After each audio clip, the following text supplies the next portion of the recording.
Hello, this is Manuel Rodriguez, CEO of the Global Environmental Facility. Indigenous people and local communities has over many generations built up invaluable knowledge on how to use and conserve biological resources. But this knowledge and the communities that created and nurtured it are now at grave risk. We must protect them both if we are to have any hope for fostering biodiversity conservation as well as sustainable and equitable development. The genetic variability of plants, animals, and microbes may hold the key to many challenges ahead of us. We need to conserve them for our own good as well as for the generation to come.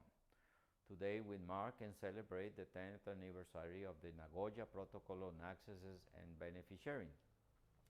That landmark agreement opened the door for a global commitment on accessing and sharing the benefits that arise out of the utilization of genetic resources. Over the past decade, we have seen that such a commitment is vital to stemming the loss of biological resources and their genetic makeup. These biological resources provide a wide range of products and services for human benefit. Much of the world relies on traditional plant-based treatment for their primary health care. We also must maintain old and new agricultural varieties that can anticipate the impacts of climate change and sustain a growing population. The biotechnology industry is constantly harnessing living organisms to develop pharmaceuticals, cosmetic, and effective substitutes for harmful herbicides and pesticides that pollute rivers, the ocean, and the health of the people. The GEF has been proud to support the Nagoya Protocol since its inception.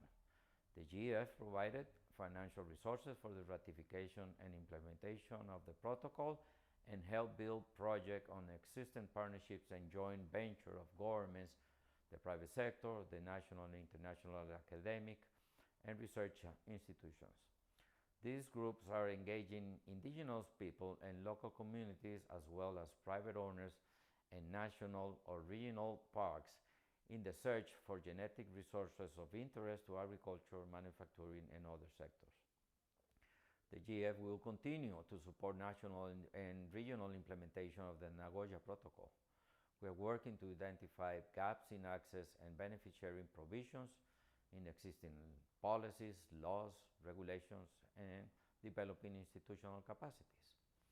The GEF is also helping to develop and implement a strategy and action plan for access and benefit sharing measures, such as innovative policies, legal frameworks, and regulatory dispositions, as well as institutional agreements, capacity to monitor the use of genetic resources, compliances with the legislation, and cooperation on transboundary issues. We are committed to build capacity among stakeholders, including indigenous people and local communities, but especially women, to negotiate between providers and users of genetic resources. These genetic resources are a treasure trove of the planet that we must harness for the present and future generations. The GEF wishes a very happy 10th anniversary to the Nagoya Protocol and all of those who work to further its vital goals. We look forward to work together for another 10 years and beyond to foster both the sustainable development of indigenous people and local communities and the continued conservation of our natural capital. Thank you so much.